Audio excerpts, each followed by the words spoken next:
बिस्मिल्लाहिर्रहमानिर्रहीम, अस्सलाम वालेकुम। आज का जो हमारा नेक्स्ट टॉपिक ऑफ डिस्कशन है वो है लॉसेस ऑफ पावर, जो कि चैप्टर नंबर 10 का लास्ट टॉपिक है।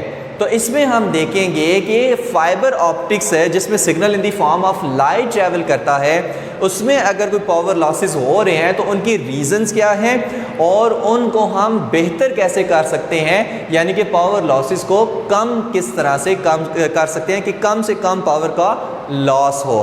तो वो रीज़न पहले देखते हैं कि जो हमारे पास पावर लॉस है वो किस वजह से होता है। पहले वो रीज़न देखते हैं। तो पहली जो रीज़न है वो है एब्जॉर्प्शन, वो है एब्जॉर्प्शन। अब देखिए, लाइट जो फाइबर ऑप्टिक्स में ट्रैवल करती है वो सेवरल रिफ्लेक्शन करके, ठीक है, टोटल इंटरनल रिफ्लेक्शन के थ्रू लाइट ट्रैवल करती है। तो सेवरल रिफ्लेक्शंस करके लाइट क्या करती है, आगे ट्रैवल करती है इस फाइबर ऑप्टिक्स के अंदर। तो इस बहुत सारी रिफ्लेक्शन के अंदर कुछ लाइट क्या हो जाती है, एब्जॉर्ब हो जाती है, यानी हम कह सकते हैं कि पावर लॉस हो जाएगी कुछ। तो ये एब्जॉर्प्शन की होती है क्योंकि वो जो ग्लास में इम्प्योरिटीज़ मौजूद होती हैं उसकी वजह से ये एब्जॉर्प्शन कुछ ना कुछ हो जाती है, जिसकी वजह से कुछ ना कुछ पावर का लॉस हो जाता है। अब मैं कहता हूँ कि उसको कम किस तरह से किया जाए, तो वो हम क्या करते हैं, ग्लास को प्योरीफाइड करके, यानी प्योर किस्म का ग्लास लें जिसमें इम्प्योरिटीज़ कम से कम हो। तो हमारे पास जब ये लाइट सेवरल रिफ्लेक्शन करके आगे ऐसे बढ़ेगी तो हमारे पास कम से कम जो लाइट की एब्जॉर्प्शन वो होगी, कम से कम लाइट की एब्जॉर्प्शन होगी। सेकंड रीज़न इसमें आती है, वो आती है स्कैटरिंग की। स्कैटरिंग कि लाइट क्या कर जाती है, स्कैटर कर जाती है। कहाँ पे, जहाँ पर फाइबर ऑप्टिक केबल का वो जो जॉइंट लगा हुआ होगा ना, वहाँ पर एटम्स काफ़ी डेंस होते हैं, तो लाइट वहाँ से क्या कर जाती है, कुछ ना कुछ स्कैटर कर जाती है। वहाँ से लाइट क्या कर जाती है, जॉइंट से, जहाँ पर जॉइंट लगा होता है वहाँ से, जॉइंट लगा होगा वहाँ से लाइट स्कैटर कर जाती है। तो उसकी वजह से भी पावर लॉसेस होते हैं। अब उसको किस तरह से करें, इसको पावर लॉसेस को कम किस तरह से करें। भाई जो टेक्नीशियन वो जॉइंट लगा रहा है उसको चाहिए कि वो क्लियर, जितना हो सके उस जॉइंट को क्लियर लगाए, जिसकी वजह से ये स्कैटरिंग कम हो सकती है।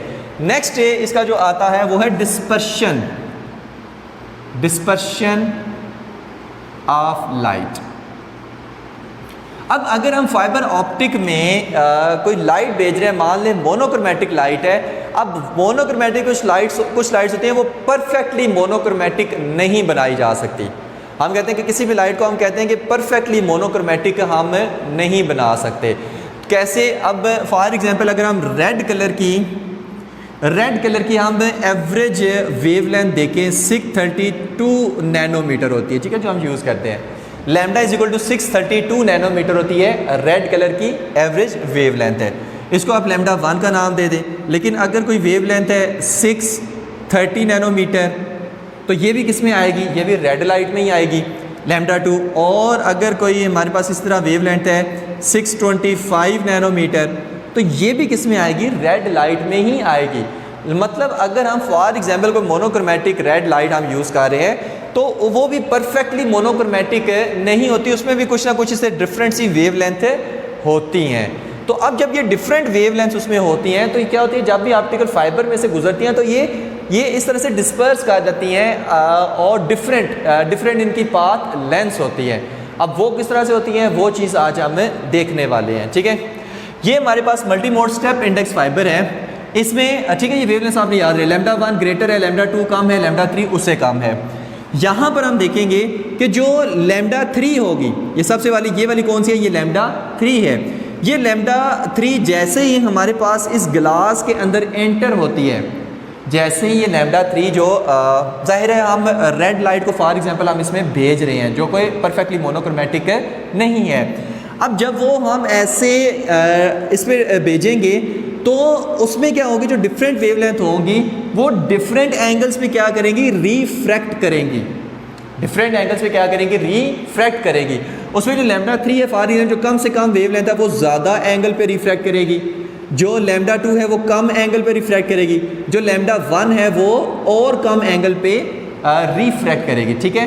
तो ये हमारे पास क्या है, लैम्डा 1 है, ये हमारे पास क्या है, लैम्डा 2 है, ये हमारे पास क्या है, लैम्डा 3 है, और एक ही हमारे पास वो मोनोक्रोमेटिक सोर्स ऑफ लाइट है। इसमें आप वाइट लाइट भी यूज़ कर सकते हैं क्योंकि उसमें भी डिफरेंट वेवलेंथ्स होती हैं, ठीक है।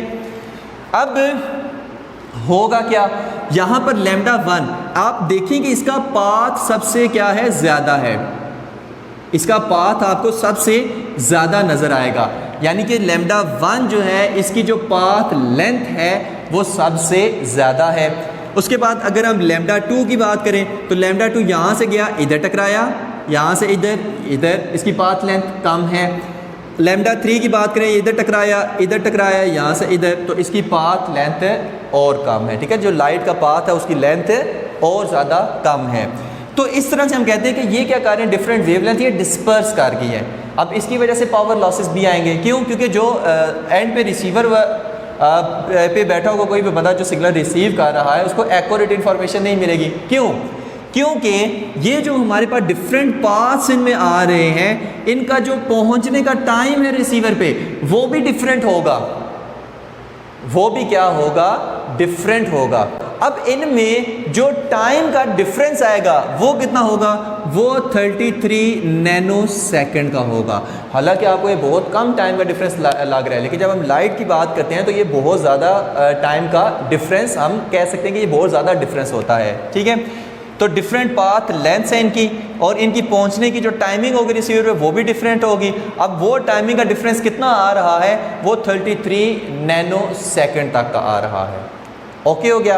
अब इसके ज़रिए से ज़ाहिर पावर लॉसेस होंगे, तो इसको हम दूर कैसे करें, इसको हम कम कैसे करें, तो वो हम कम करते हैं multi mode graded index fibre use करके, multi mode graded index fibre use करके, कि जिसमें हम कहते हैं कि जो हमारे पास रिफ्रैक्टिव इंडेक्स है वो जो सेंटर है, सेंटर पे ज़्यादा, और जैसे जैसे आप ऊपर जाते जाएंगे तो वो ग्रेजुअली डिक्रीज़ होता जाएगा, जैसे जैसे ऊपर जाते जाएंगे तो ग्रेजुअली डिक्रीज़ होता जाएगा। तो इसमें हम कहते हैं कि multi mode graded index fibre में ये लॉस कैसे कम हो सकता है, वो चीज़ देखते हैं। हम कह रहे हैं कि लैम्डा 1, अब इसमें क्या होगा, इसमें क्या होगा कि जो हमारे पास डिफरेंट ये लैम्डाज आ रहे हैं, ये डिफरेंट लेयर्स के साथ टोटल इंटरनल रिफ्लेक्ट करेंगे। जो ग्लास के डिफरेंट लेयर्स हैं उनके साथ क्या करेंगे, टोटल इंटरनल रिफ्लेक्ट करेंगे। कोई नीचे वाली लेयर के साथ टोटली इंटरनली रिफ्लेक्ट कर जाएगा, कोई ऊपर वाली लेयर के साथ कर जाएगा, कोई उससे ऊपर वाली लेयर के साथ टोटली इंटरनली रिफ्लेक्ट कर जाएगा। अब वो किस तरह से होगा वो चीज़ देखते हैं। इसमें हम क्या करते हैं कि सिग्नल ट्रैवल करते हैं कॉन्टीन्यूस रिफ्रैक्शन करके, कॉन्टीन्यूस रिफ्रैक्शन करके। अब इसमें देखिए ये जो लैम्डा 1, ये सबसे ऊपर वाला लैम्डा 1, उससे नीचे लैम्डा 2, उससे नीचे लैम्डा 3। अब इसमें आप देखें कि ये जो लैम्डा 1 है ये ज़्यादा पाथ ट्रैवल कर रहा है, लैम्डा 2 उससे कम, लैम्डा 3 उससे कम पाथ ट्रैवल कर रहा है। लेकिन डिफरेंस इसमें क्या है, यहाँ से हो कि जब ये तीनों यहाँ पर मिलते हैं ना तो एक ही टाइम पर मिलते हैं। यहाँ पर भी डिफरेंट इनके पाथ्स हैं, लेकिन जब यहाँ से होकर यहाँ पर मिलते हैं तो एक ही टाइम पर मिलते हैं, जिसकी वजह से इनमें टाइम का डिफरेंस इतना नहीं आता और हमारे पास पावर के लॉसेस कम से कम होते हैं। अब क्यों इस तरह से होता है वो चीज़ देखें। देखिए हमारे पास जो स्पीड होती है ना, ठीक है, इनकी वो इन्वर्सली प्रोपोर्शन होती है रिफ्रैक्टिव इंडेक्स के। वो क्या होती है, इन्वर्सली प्रोपोर्शन होती है रिफ्रैक्टिव इंडेक्स के। इसका जो फार्मूला हम कहते हैं कि v is equal to lambda by n। अब यहाँ पर देखें, यहाँ पर आप देखें कि v डायरेक्टली प्रोपोर्शन है लैम्डा के और इन्वर्सली प्रोपोर्शन है रिफ्रैक्टिव इंडेक्स के। यानी कि अगर लैम्डा ज़्यादा होगा तो स्पीड भी क्या हो जाएगी स्पीड भी क्या हो जाएगी, ज़्यादा हो जाएगी। ओके हो गया। अगर यहाँ से हम देखें तो लैम्डा किसका है, लैम्डा 1 सबसे ज़्यादा है, लैम्डा 1 क्या है, सबसे ज़्यादा है, और लैम्डा 1 का पाथ भी ज़्यादा है, इसकी पाथ लेंथ भी ज़्यादा है। अब गौर से इधर सुनना है, यहाँ पे मैं कहता हूँ अगर मैं लैम्डा 3 की बात करूँ ना, लैम्डा 3 की बात करूँ तो इसकी पाथ लेंथ क्या है, कम है, लैम्डा 2 की पाथ लेंथ ज़्यादा है, लैम्डा 1 की पाथ लेंथ और ज़्यादा है। अब इस हिसाब से लैम्डा 1 सबसे ऐसे ऊपर हो के आ रहा है तो इसको यहाँ पर लेट पहुँचना चाहिए, यहाँ पर क्या होना चाहिए, लेट पहुँचना चाहिए, क्योंकि ये ज़्यादा पाथ कवर करके आ रहा है। लेकिन होगा क्या, हम कहते हैं लैम्डा ज़्यादा तो स्पीड ज़्यादा, तो भाई इस लैम्डा 1 की स्पीड ज़्यादा होगी जिसकी वजह से ये एक ही टाइम पर यहाँ पर मिलेंगे। ओके हो गया। और इन्वर्सली प्रोपोर्शनल क्या होते हैं, रिफ्रैक्टिव इंडेक्स होते हैं, मतलब रिफ्रैक्टिव इंडेक्स कम तो स्पीड ज़्यादा हो जाएगी रिफ्रैक्टिव इंडेक्स कम तो स्पीड ज़्यादा हो जाती है, ये भी इसमें चीज़ याद रखनी है। अच्छा, रिफ्रैक्टिव इंडेक्स कम तो स्पीड ज़्यादा वो कैसे, यहाँ पर देखिए लैम्डा 1 ऊपर जाते हुए क्या हो रहा है, रिफ्रैक्टिव इंडेक्स कम हो रहा है, ग्रेजुअली डिक्रीज होता है, ऐसा ये ग्लास की लेयर से बनी हुई है।